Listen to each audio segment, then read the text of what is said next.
We know there are many choices in internet radio, and the staff and host of LA Talk Live would like to thank you for choosing the internet's hottest destination for the most eclectic sound and invigorating talk. This is LA Talk Live. We are more than just talk.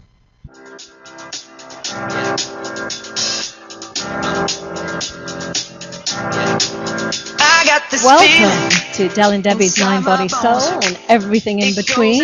We are on LA Talk Live, and we have a very, very exciting show coming up today. Right next to me, we have my co-host, Debi Carlin Boyle. And Debi, introduce yourself. Hi, I'm Debi Carlin Boyle. I am a certified personal trainer, fitness instructor, and wellness coach. And give us your credentials, Del. Thank you. I am Del Lady Jones, and I am a relationship and divorce coach. And today, Debi is going to give us the details of what show is about to happen today. Yes, I'm excited. I have a good friend of mine on the show today, and he does wonderful things, not only for adults, but also for children. His name is Manny Bujold, and I'm going to sit here and give you all kinds of accolades and tell your credits. He is a 5th degree black belt in Tang Soo Do, right? Is that how you pronounce it? Tang Soo Do, yeah. Soo Do is a 13-time sport karate world champion and has been inducted into 3 separate martial arts halls of fame.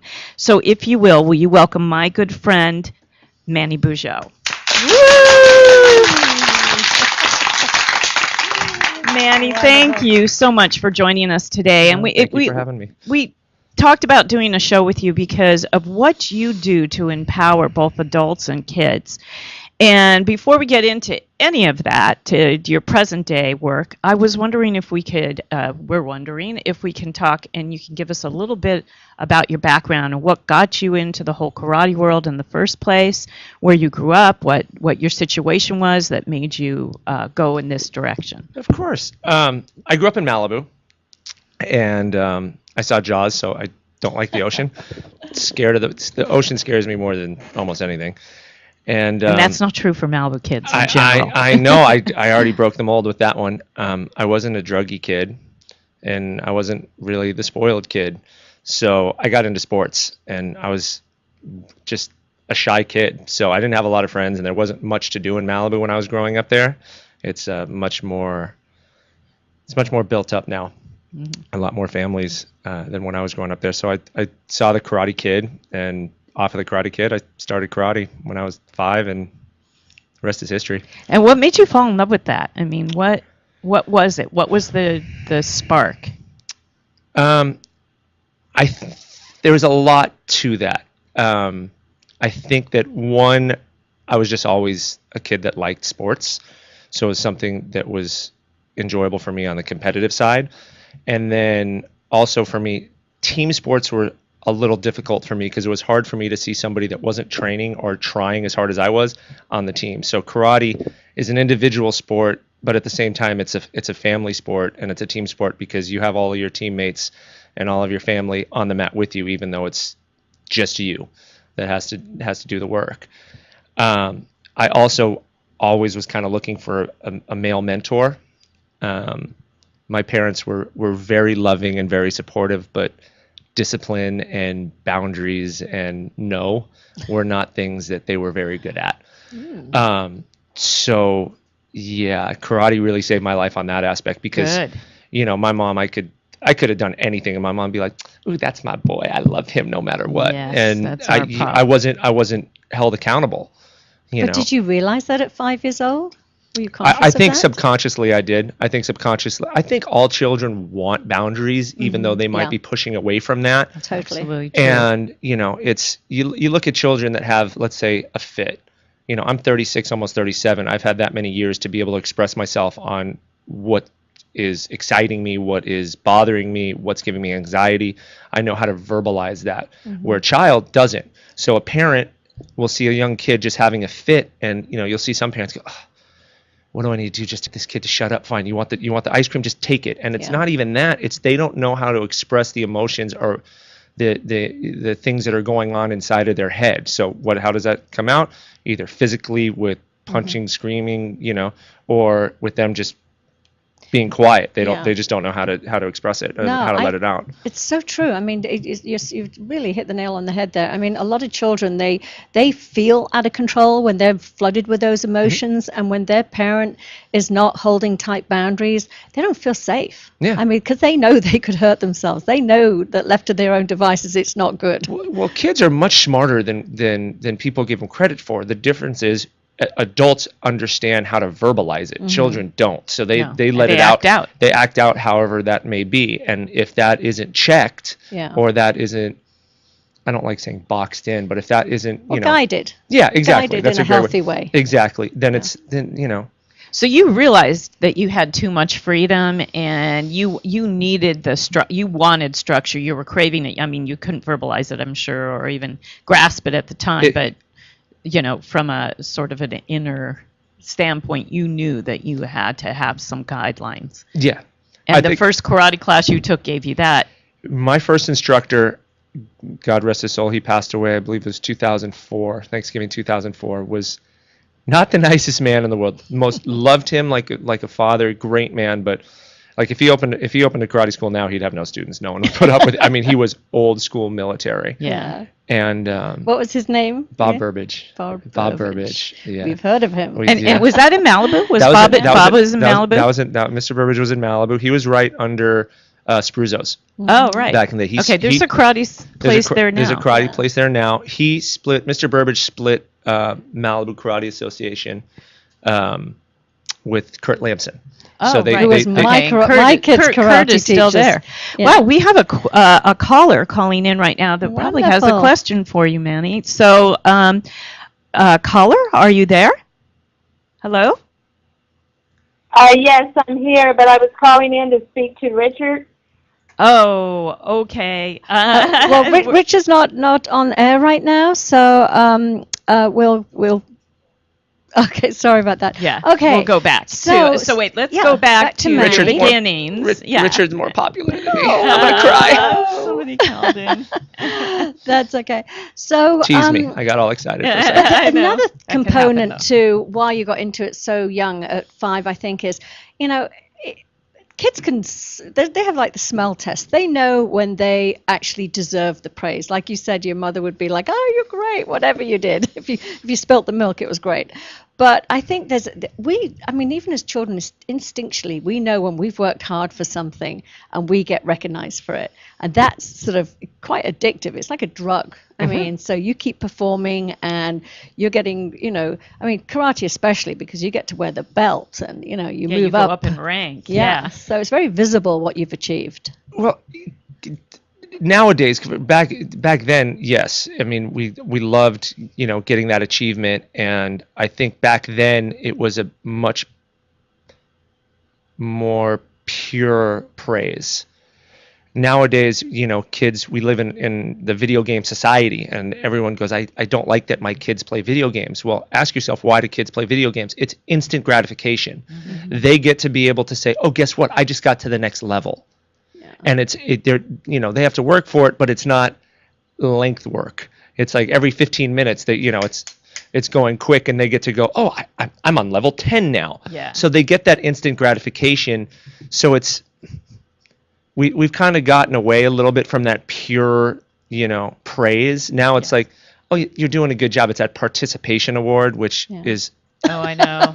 drives me crazy. Wait a minute. My son always got Gentleman of the Team award. Yeah. Soccer. But then, when we were. Well, then he's a great gentleman, but. Yeah. When our kids were young, we thought that was important to praise them, even. For showing up. For just showing up. But I get your point. It's turned to bite us in the butt as now that we have kids in the work world and stuff, and they walk in with this entitlement, and they think that they can handle anything and they can say or do anything, and not maybe have the full credentials for a position that they're trying to go out for, but because mom and dad told them that they were good at anything, that they could just go in and figure it out once they get the job. And it's starting to really rear its ugly head. That's what we've done to the millennials. The problem in my opinion is kids haven't learned how to fail. Yeah. And That's how we learn, you is know, from our failures. Exactly. You know, you fall down 6 times, stand up 7. And it's one of those things that I truly believe what helped me is in martial arts is the fighting aspect of it, because I had a friend post a thing on Facebook, and it was a great video that he posted. He goes, sometimes you're the pigeon and sometimes you're the statue. And you got to learn your place. There's going to be times that you are the best person in the room, and then there's going to be times that you are not the best person in the room. And guess what? You learn from all of it. When you're going in there and you're going, wow, man, I'm getting beat by everybody. That's part of the process. And what that also teaches you is the dedication not to stop, perseverance when things are hard, and then also shows you that you're not made of glass, that you can take a shot to the chin and go, you know what? I can take what you're giving me, and I might not win, but you're not gonna finish me. I'm not gonna quit because of that. And I think that a lot of kids nowadays, they have this unrealistic expectation going, well, my mom thinks I'm awesome, so you know what? I deserve a job that starts off paying me 6 figures. It's like, are you kidding me? That's what I was Like, saying. No. That's fine. You can have those goals. You can have those long-term goals that right. You want to dream and work towards it. But guess what? You got to learn to crawl before you learn how to walk. Yeah. You know, and Ashton Kutcher said it best on one award show. He goes, the only job that is below me is not having a job. Yeah. You know, and exactly. it's, you have those, well, I'm just not going to work if I can't be, a manager. I'm like, okay, you're going to want to be a manager? Attitude. How do you manage? What are you going to do to manage all these people? Have you ever done it? No. So then why don't you learn the ins and out of your business, and then that will keep you in that position. It's like I have 2 kids. They're my stepkids, but I don't like calling them. But you are still raising 2 boys in your household. I don't like calling them my stepkids, but Yeah. fact is they are my They stepkids, are. but they're my boys, and I always tell them, I go, you guys were very lucky to be born into a very successful family. Your dad is very successful. Your mom is very successful. So you have every door open to you.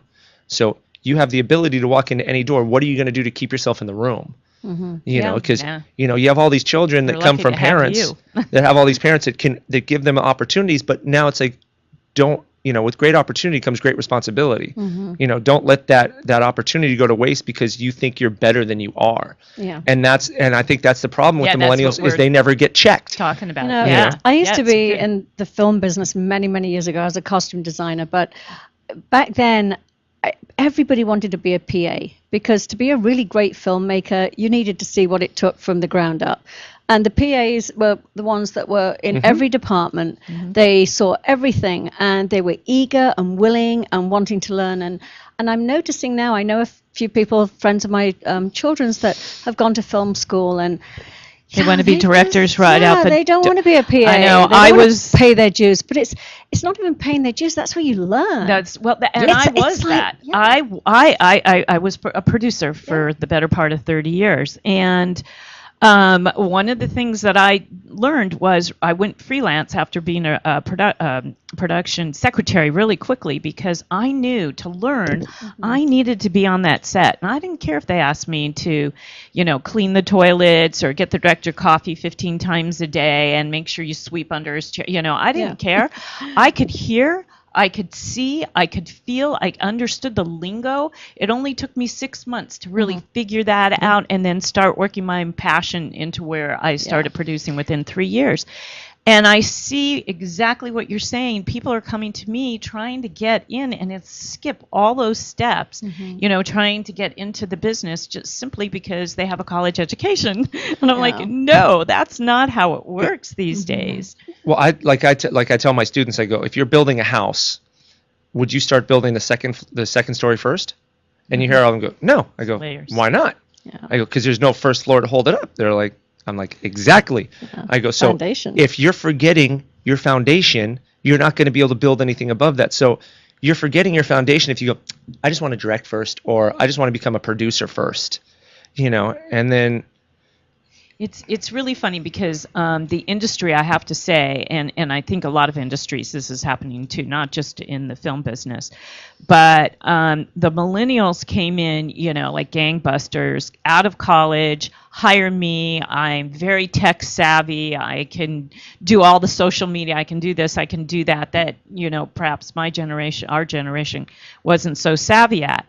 So, but someone like me who's back in the workforce again and competing with the millennials, they could get hired at a much lower rate for the company, which when we, in 2008 and for several years, we were in a recession. So that sounded good to hire those millennials. But what they come to find out is that they didn't have the foundation. And without having that background, their company wasn't thriving the way they were hoping to have it thrive, having these high-tech kids with enthusiasm in there that they're paying less. So now they're realizing that there is a lot of value in having the ageism that was out there is starting to pull back, is what I'm noticing.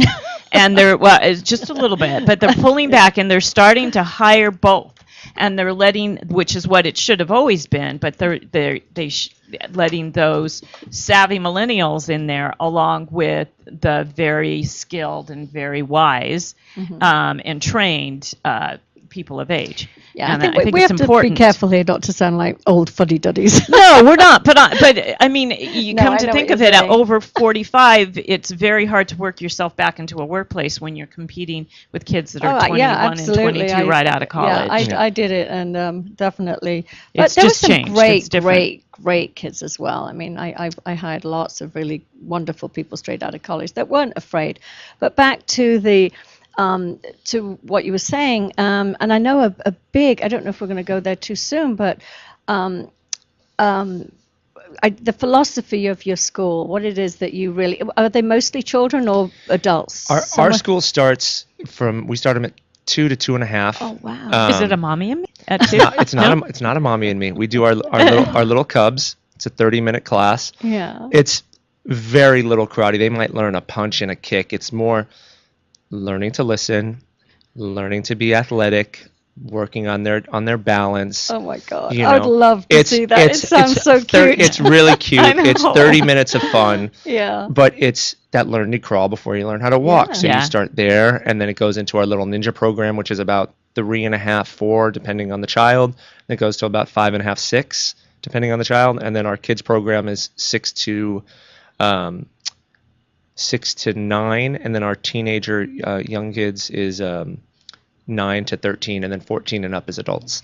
So and people, kids and adults can start at any level, like any level, as long as it's within their age group, right? As long as it's within their age group. And then, I mean, like I said, we start them at about 2.5, and our oldest, I believe, is late 50s, early 60s. Oh, great. Yeah, so it's what's amazing about martial arts to me, I mean, there's so many things, but one of the things that's really amazing about it, it's not like professional football or professional basketball where there has to be a certain level going. If you walk in and you see a man with one arm, he's not going to be able, to become, I mean, he might be, but let's be honest, it's most likely not going to be able to be a professional football player or a professional baseball player, So you need both arms. There's certain things you need to do that. You can still become a phenomenal martial artist with disabilities like that.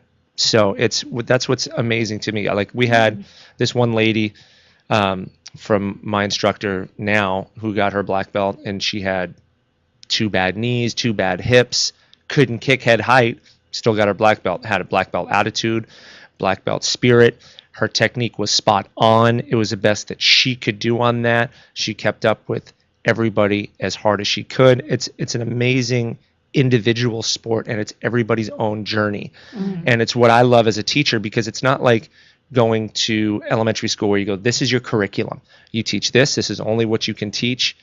Everybody's journey in martial arts is different. How I would train you would be different than how I would train you. That sounds great. It's nice. I like trying to figure out that, like, kind of Da Vinci Code, how to get into that child or that adult to what makes them tick and what makes them connect to the material or the philosophy that we're trying to teach. And you're so good about that too, is individualizing I do that in my practice with health, and to see that you're doing that in your studio, and really seeing what the strengths and the weaknesses are, and building up the strengths and building up the weaknesses, and helping them be their very best they can be. Well, I think people sometimes forget to praise when it comes to fitness or martial arts or fighting. They're very quick to go on, this is what you're doing wrong. We need to fix this so you can be better.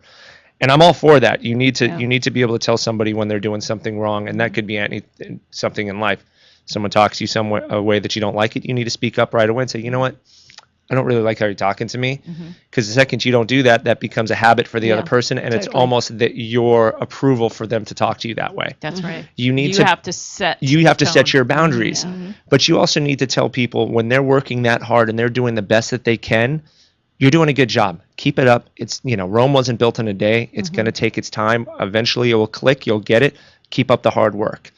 The next statement can be, but while you're doing that, make sure you keep your hand up, or you need to bend your knees more, or whatnot. You have to be able to praise as well as constructively criticize. Yeah, we call it the sandwich technique and it's basically you acknowledge for somebody for how they showed up, what they're doing great. You give constructive feedback, not criticism, in the middle, and then you on the other side again. It's like, you know what, you show such incredible tenaciousness and keep coming back here. And it's like every time anything is sandwiched between acknowledgements, it's so much easier for people to take the feedback. I agree. Yeah. And you're really good. I happen to be a recipient of Manny's teaching. And I know that's true for you because I've seen you. I've done one-on-one boxing with you, and I've also taken your cardio kickboxing classes, and I've also subbed for you because you taught me well on how to sub. And I just see you are the person the type of person I like to be around when I'm learning something, because it's constructive praise and constructive criticism, if you will, and show me, because you do it with a smile on your face, with an attitude that you're paying attention, that to me, not the whole class, you're paying attention to each individual of the class and striking them for each thing that they can or can't, achieve at that moment. And to know that you're doing that now with kids and giving them that foundation, as they get older, what a wonderful thing, because the world needs more Mannies to do that with our children.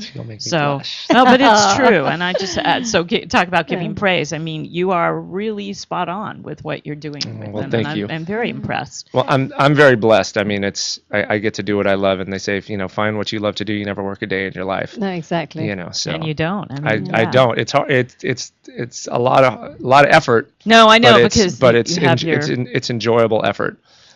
So I'm very blessed on that aspect. I'm very much with you on the sandwiching it, the constructive, critiques and the praise. I do hit my kids though. I do teach them how to take some criticism.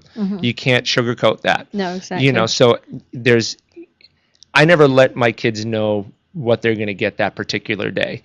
One day it might be the really fun day. One day might be the, let's be really, serious discipline day. One day might be the mean day. Because as they grow up, not everybody is going to be nice to you. Yeah. Not everyone is going to accept you. And you know what? That's okay. They don't have to. You have to accept yourself. You have to know your own self-worth. And then at that point, people's opinions, that's their opinion. That's right. Opinions vary. There's going to be people that think you're the biggest prick in the world, and there's going to be people that think you are the greatest person in the world. And how you handle that, is what will make you the man or the woman that you are. Yeah, it's so true. I when my kids were at school, I mean, it was quite often that a parent would be like, "Oh my God, we've got Mrs. So and so for our teacher this year," and of course, I really stepped out of that because I thought, you know what, if you've got a difficult teacher for a year, you're going to learn not just what you learn in the classroom, but you're going to learn how to deal with difficult people. It's like it's a life lesson that's great for you to have. I love what you say. I mean, it's totally learning that self-confidence of knowing who you are regardless of how somebody's behaving that day, to not take that on. With teachers though, sometimes, especially with school teachers, there is a fine line though, because there are children like I'll put myself in that. I'm massively dyslexic.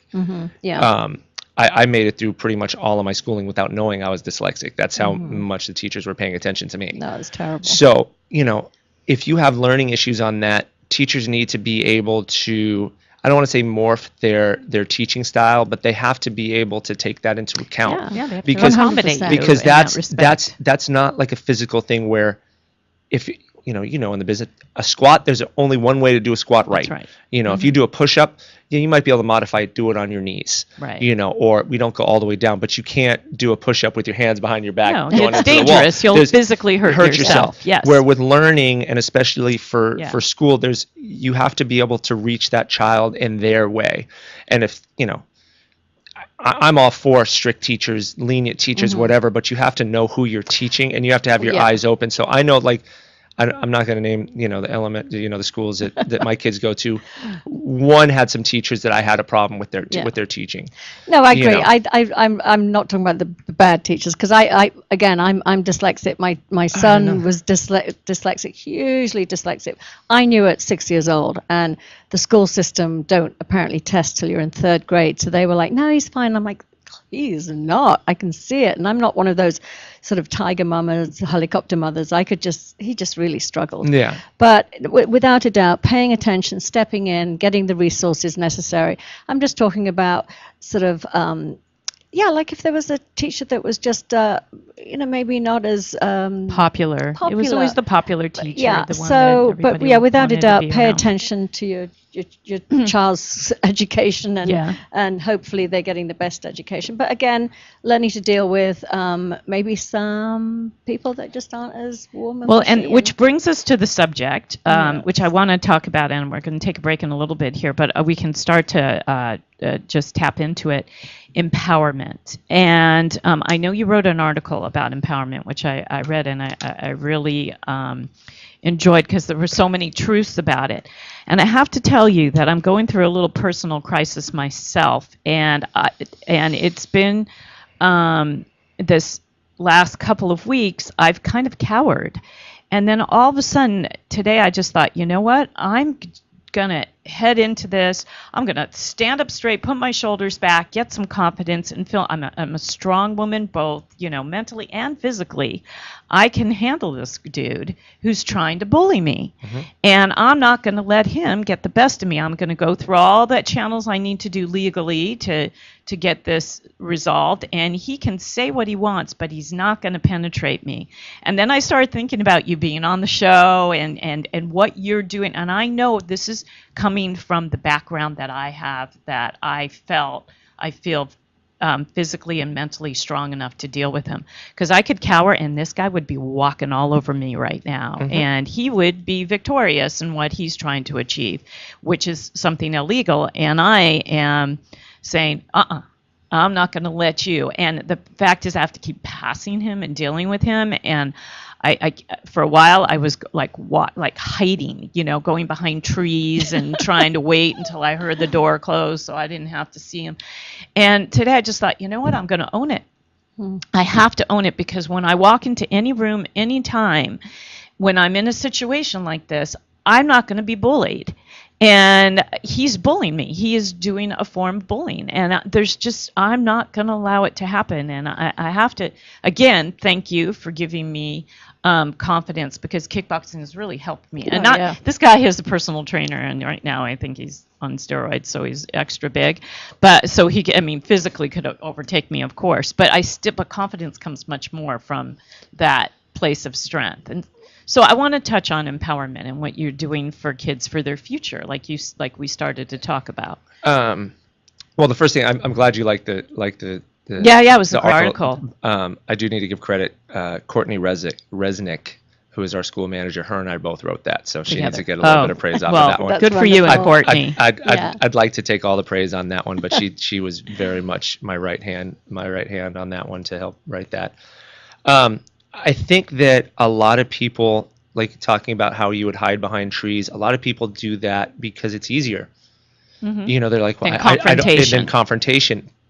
But in that ease of not having to deal with it, then all you're doing is putting a bigger anchor around your ankle that's just going to drown you. And the one thing that I like to try to teach my kids is be your own hero. And that could be being a hero. You see someone being bullied, just step in and go, hey, you know what? That's not nice. Stop. Or the kid that's being bullied, hey, you want to come? I got a cool backpack. Come look at this new backpack that I got. Different things just to stop the situation on there. Or being your own hero and just not letting someone talk to you or be that particular way. Now, that doesn't mean that just because you're being your own hero, you're going to win. Okay, every hero does not win every battle, but every hero fights every battle. That's right. And it's one of those that I can live with losing a battle, standing up for myself way faster than living with myself knowing I didn't fight it because I was scared to, or whatever the reason might be that I didn't fight that battle. Battles are there to test you and make you the man or the woman that you will become. And you can't, the strongest trees aren't the ones that are protected from the wind. They're the ones that, face the wind and grow strong roots to keep them from getting knocked over. So you have to be able to be your own hero on that and just say, you know what? I don't care what you think of me.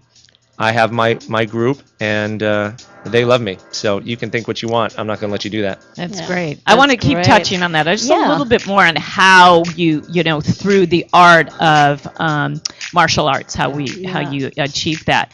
We do have to go to break. We're going to break right now, but when we come back to it, I'd love to tell you my first venture into the martial arts. I love it. When I was about 22. It's quite a funny story, but all around the same thing, empowerment. So anyway, we will be back shortly. We're going to take a 2-minute break. Please stay with us and come back. And we're having a fascinating talk with Manny here. And you're listening to Del and Debbie's Mind, Body, and Soul, and everything in between. Stay with us. We'll be right back.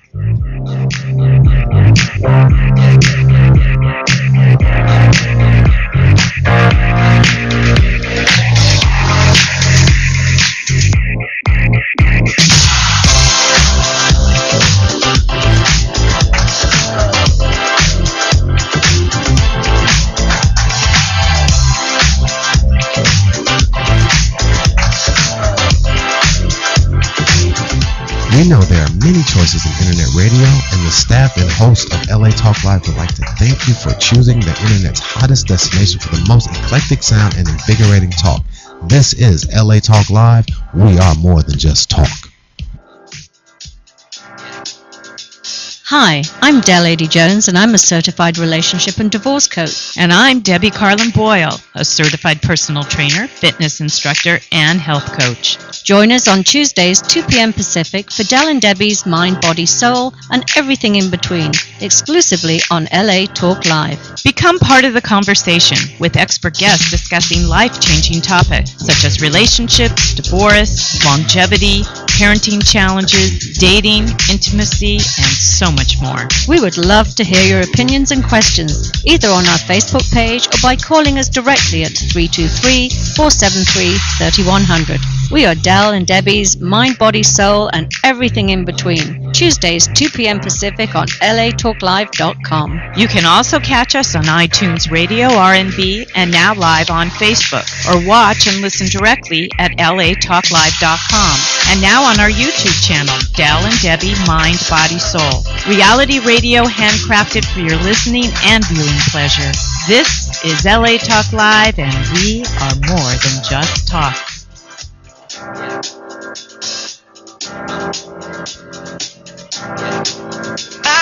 Hi, everybody. Welcome back. We're Del and Debbie at Del and Debbie's Mind, Body, and Soul, and everything in between.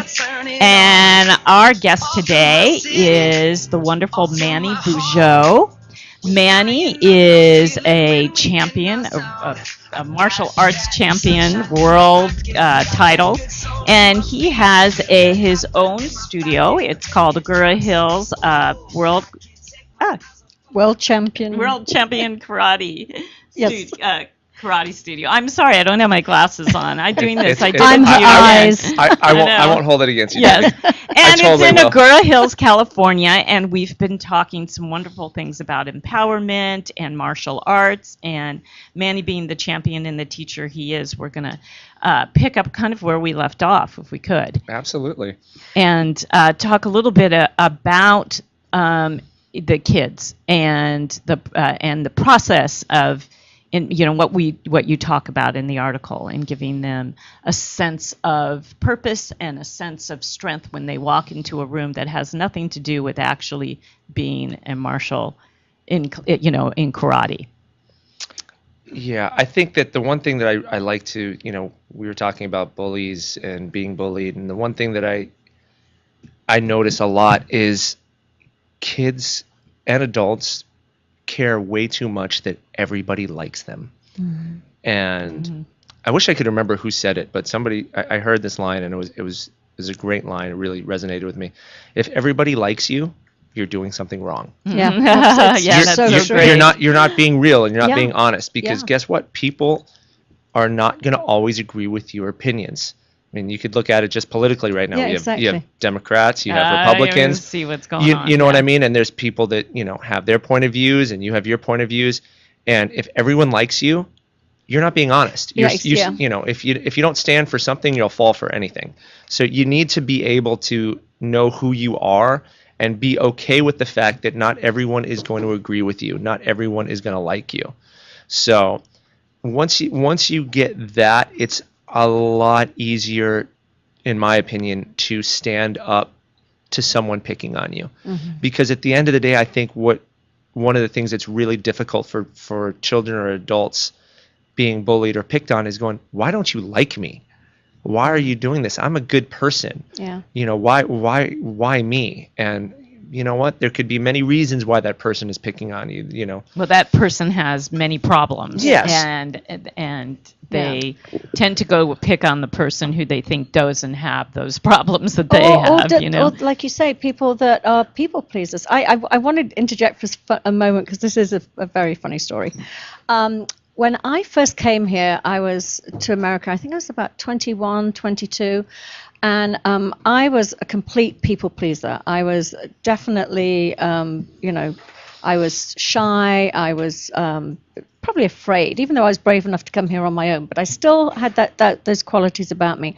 And I got my first job on a film. It was called 10 to Midnight. And I was a wardrobe supervisor on the film.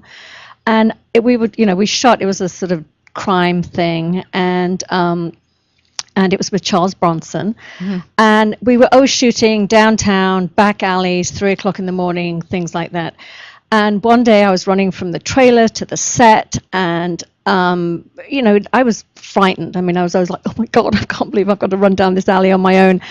And one day somebody literally pushed me into a doorway.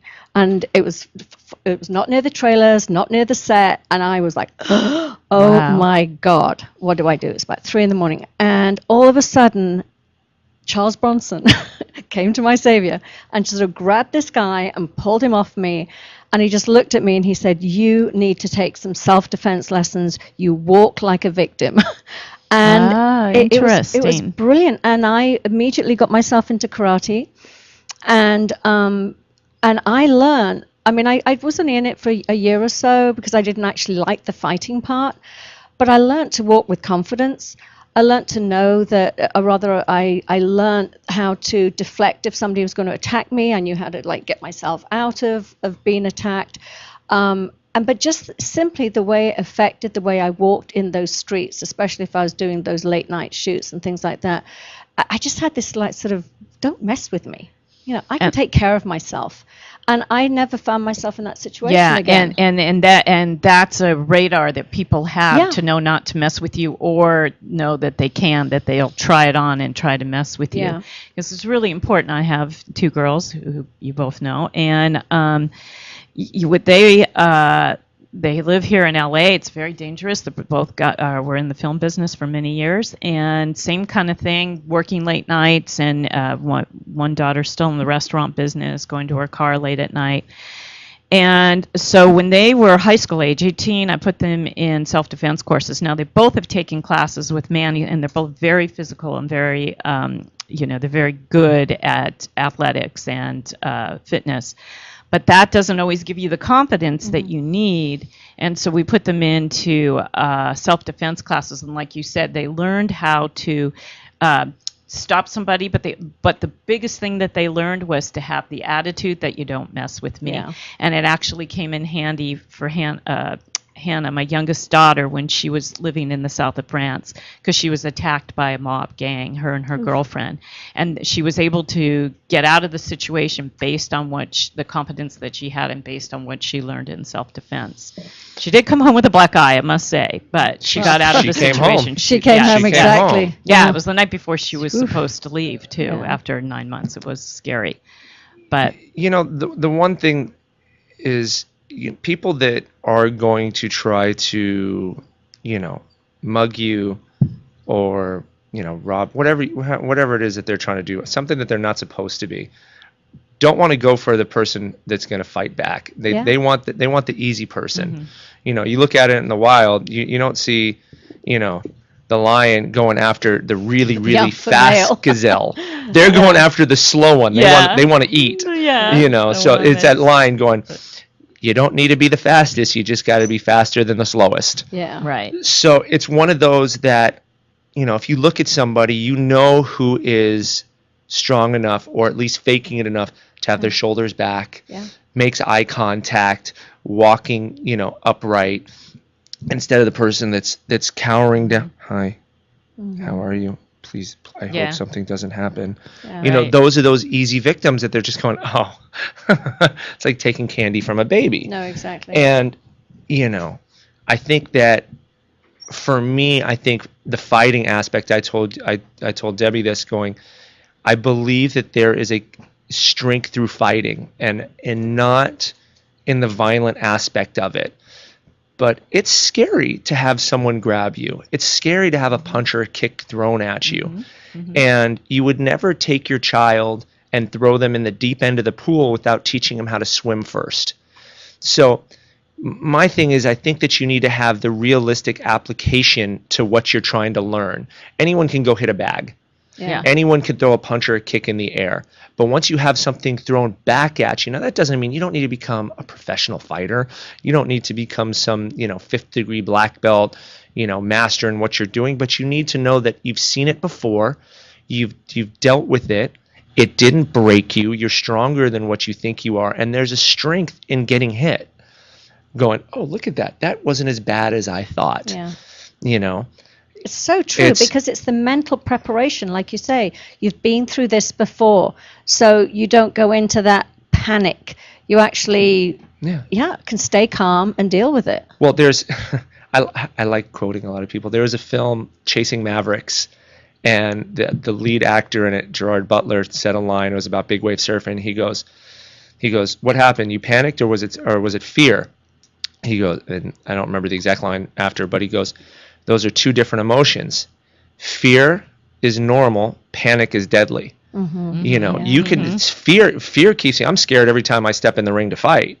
That keeps me on my toes. A fighter that says they're not scared, I'll call them a liar to their face. They're either lying or they're stupid. Like, you're having someone that's trying to physically hurt you. That's scary. But that makes me work harder. That makes me be on my toes. That makes me move faster. That panic going, oh my God, makes you lock up. Right. And then you panic. I mean, your whole body, then your heart, you start to hyperventilate, your heart palpitates, and then you don't have control. So to stay in control, you use the adrenaline from the fear rather than turn it into panic from the fear. So let's, speaking, talking about getting preparation for a fight and getting to the point where you're at, tell us, first off, I want to talk about all of your successes, recently, because you did take some time off and then you came back and got into it and started fighting and just winning right away. So, and I want to hear about the process before you go into your, because you always come back from these fights. I see you prepping. I know how strict you are and what you're doing. And then you come back and I hear that you won. And, I'm just one of your biggest cheerleaders. I think it's so great. And I just wonder, what is that process? Well, what I compete in is what you call sport karate. And what is that? So if you ever watch The Karate Kid, it's kind of like that. It's full contact point, and you can hit the guy as hard as you want. And only using your hands and feet. Hands and feet. Okay. Okay. It's not like a lot of people will go up to me and be like, "Oh, you do UFC?" I'm like, "No, I don't do UFC. Yeah. And that makes me laugh the most, because people go, "Oh, you do UFC?" I'm like, UFC is a company and a league. It's not the actual application of it. That's MMA, which stands for mixed martial arts. Right. That's a whole different ball game. I've trained in that, and I think those are the best athletes in the world. And there's no off season. They're training all the time. For me, I took some time off. I had 2 back surgeries, became kind of very gimpy, but I missed competing, and so I wanted to come back, and I have great coaches around me, and you train hard to win easy. So how long did you take off? What was that? I had my first back surgery in 2007, September. Now, were these injuries from your sports? We shouldn't be saying that. Not from the actual training of martial arts. Okay. It was actual from competition and some really just sheer dumb luck, falling in a weird way and popping something. Oh dear. And me being young and dumb, back then. Now I take a much more holistic approach to how I get into the ring and how I get prepared to train and all those things. When you're 16 and 20 and 25, you think you're invincible, and you'll have something, you'll tweak something, and the next day you're fine. So I mean, my warm up was like shaking my shoulders out, be like, ready to go. And now it's I'm older and wiser about that. Yeah, if I could go back in time and tell myself one thing, I would say stretch more. Like, I got into Bikram yoga. I got an amazing Bikram yoga coach in Agura. I love Rachel. She's absolutely amazing. Brilliant. And she's really saved my back. Take Marissa's hot yoga classes. I plug for the daughter here. I know plug for the daughter on that one, but I'm plugging for my team. And on I'm that going to one. plug my yoga teacher, Mona. She's amazing. She fixed my back. And normally, as embarrassing as it is, I'd fought at this one tournament last February, and came back, and like 2 days later, I'm taking my dog for a walk, and I take his pinch collar off and threw my back out. Oh, it's always, doesn't that happen? It was silliest things. It was so embarrassing, because like everyone was like, "How'd you hurt your back?" They're like, "Were you fighting?" I'm like, "No." They're like, "What did you do?" I'm like, "I'd rather not say." They're like, "Just tell me." They're like, "It can't be that bad." I'm like, "Yes, it can be." Yeah. Really. And they're like, "What was it?" I'm like, "I took my pit bull's dog collar off." Every injury I've ever had is like a silly thing like that. And so I have an amazing pain management doctor that had just moved to the East Coast. So normally if I tweak something, I'd go in, I'd get a little facet block or something like that, and it'd be fine. I'm like, "Oh no, I don't have a team around me anymore. He's gone." So I'm like, "What can I do?" I'm like, everyone always said try yoga, and I always loved yoga, but with my back, after my back surgery, I can't go into straight yoga class. I'd have to warm up for 2 hours, really get a sweat. So I'm like, I'm going to try Bikram. I'm going to try the hot yoga. And there was a Bikram school right next to my karate school. It's right down the street. And I walk in there, and I met the owner there, and I'm like, "Are you good with backs?" And I remember her lunch, she goes, "I'm good with everything." She's like, "You'll be in good hands." I'm like, "All right." And I started doing privates with her, and it's completely fixed my back. How long has it been? Since, let's say it was end of February. I started with her probably beginning of April, almost a year. Wow. And I mean, I still have my flare-ups. I mean, that's with any injury. I mean, especially after 2 back surgeries, it's going to flare up. But I mean, between her and I have this PT named Yusi, who is he's God's gift. He's God's gift. He's amazing. He's those two are my team that really just keep me together, and because of them, so you can compete. Yeah, and so I see both of them weekly, and then I have my my warm up routines, and then it's just about putting in the time. You can't hide anything from hard work. Hard work knows what you're putting in. You can't hustle the hustle. I go back to that line you used before. I loved it when I was reading some stuff about you. The train hard to win easy. Train hard, win easy. So there is I wish I'd come up with that. That is from a team out of, I believe Mr. Liker is out of Kansas City. His son, Jared, is a phenomenal martial artist, and that's kind of their slogan. It's train hard, win easy, and that really resonated. Yeah. It's one of those that you can't expect to win or to succeed without the hard work. You can't just wake up and go, all right, I want to do it, and it's going to everything give in it to life. me. You have to work hard for it. And that hard work is what makes your victory or your success that much more rewarding. Knowing how much you sacrificed, how much time, you put into it. The long nights, the sore muscles, the bruises, the bloody noses, whatever it may be that you put in for that fight or that competition. When you go and you can have your hand raised and you're like, that's right, it's worth it. I have a question for you. I mean, I hear all about the preparation and the hard work and the training and things like that. Are there certain body types that just, there's a limit to how far they can go in championship? I think that the best fighters aren't necessarily always the physically the best. They're the mentally they're the strongest. You could have the most physically fit person in the world. If they're mentally weak, they're not going to win, because it's one of those that every fight, unless you kind of knock someone out really quickly, you're going to have a point where your body goes, I'm done. I don't want to do anymore. And you have to have that mental fortitude to be able to say, you know what? No, I'm the boss. You're not going to tell me I'm done. I want this more than how tired I am, or how something's hurting. So I think that, yes, there are attributes that help. You have really long legs. I got long Manny, legs, so I have long legs, so it helps kicking. Yes. It helps with kicking. Yes. There's people that are faster. There are people that are, more flexible. So on. Everybody has their things, Yeah, but at the end of the day, if you don't have that mental strength to say, it as a trainer, you'll have those clients go, you know what, I'm just not feeling it today. I'm not coming in. Yeah. Anyone can work out or do something when they want to. What will set you in the direction of your dreams and your goals is doing it when you don't want to.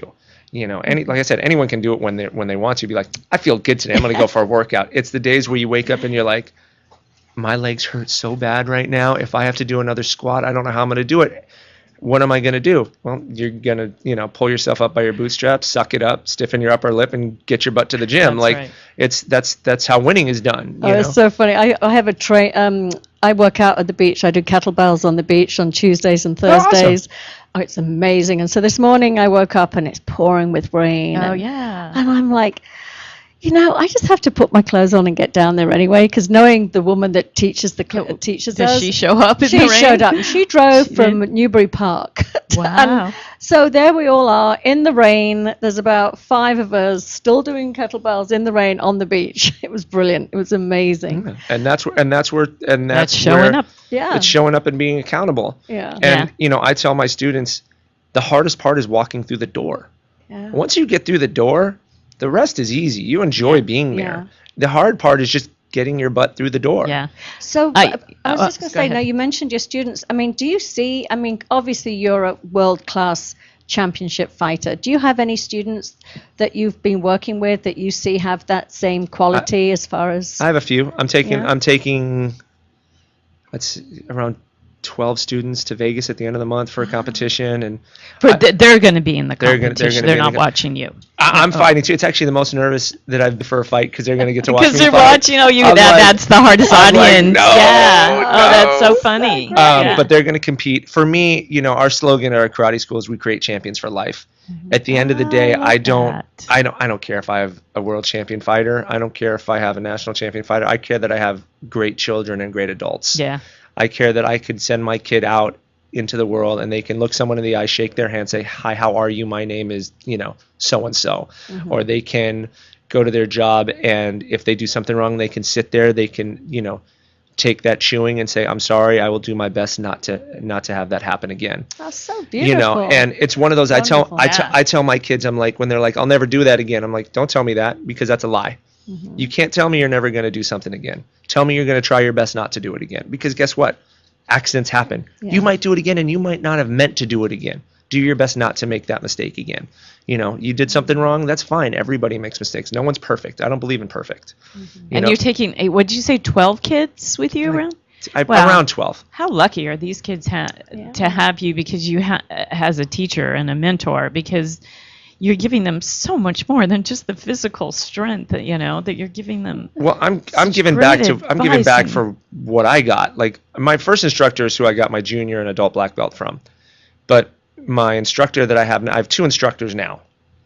two main instructors now. I have that help you when that help you're me to now. prep for. Well, I have my competition coach, my sport karate coach is a gentleman named Jose Pacheco, but I have my instructor who I got my second degree and through fifth degree black belt from, named Harry Graham.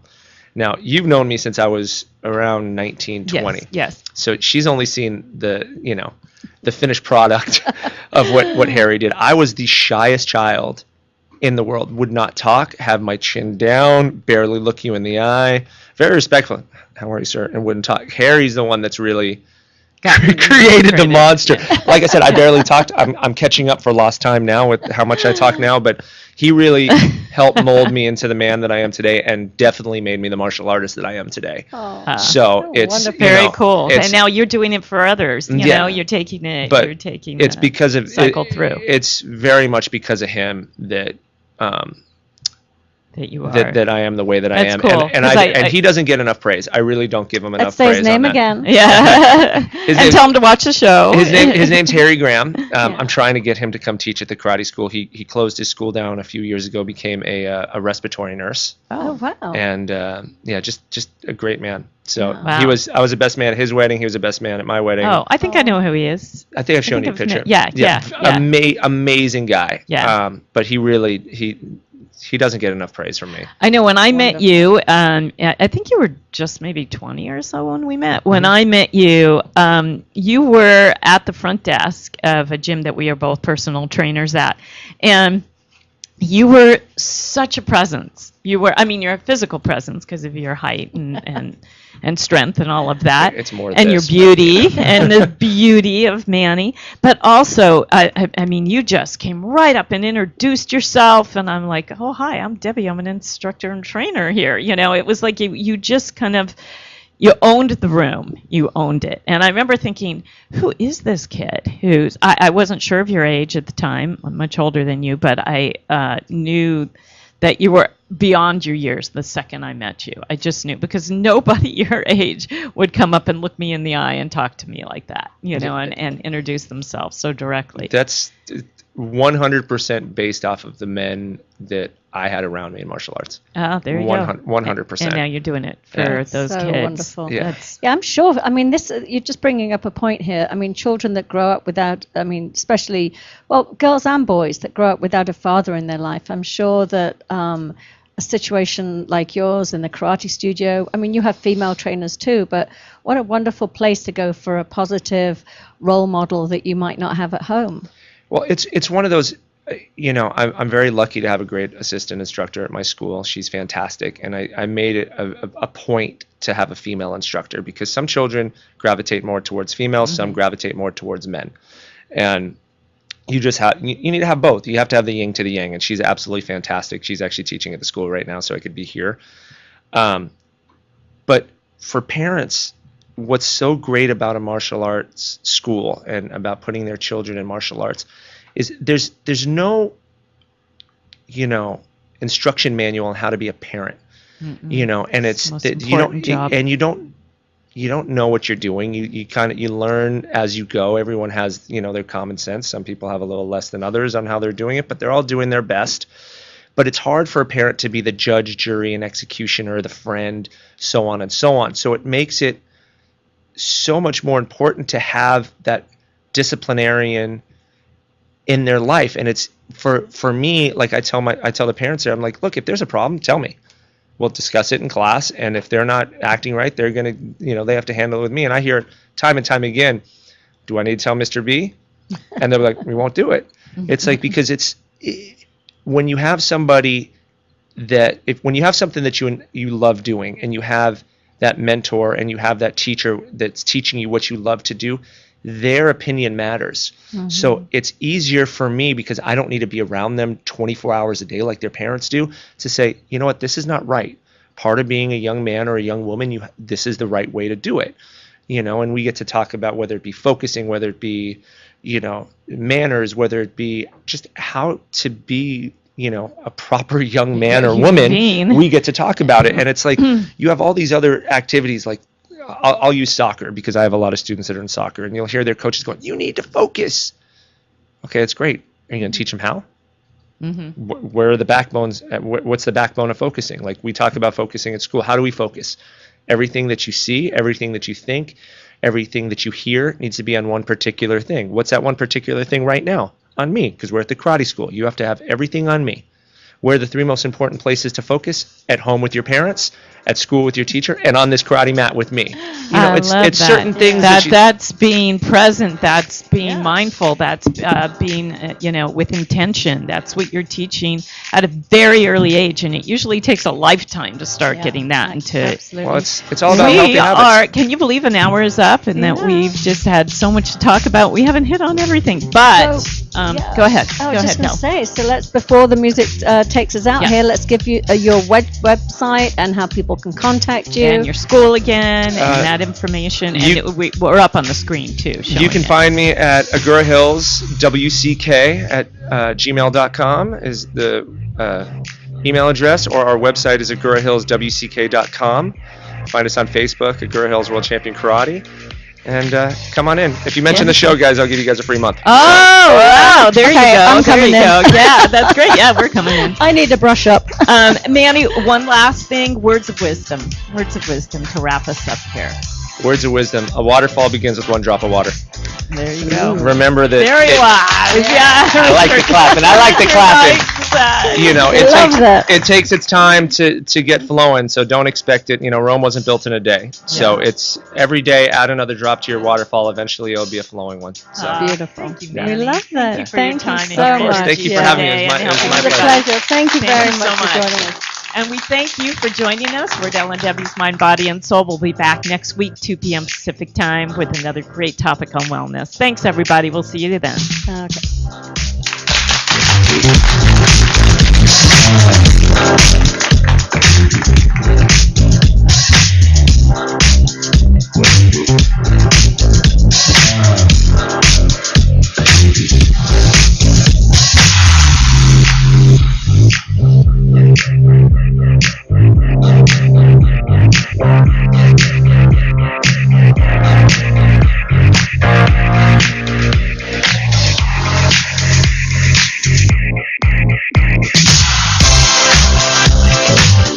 Thank you for tuning into LA Talk Live and the Talk Live Broadcast Network, for original reality radio and crafted for your listening and viewing pleasure. This is LA Talk Live, and we are more than just talk. Stay tuned.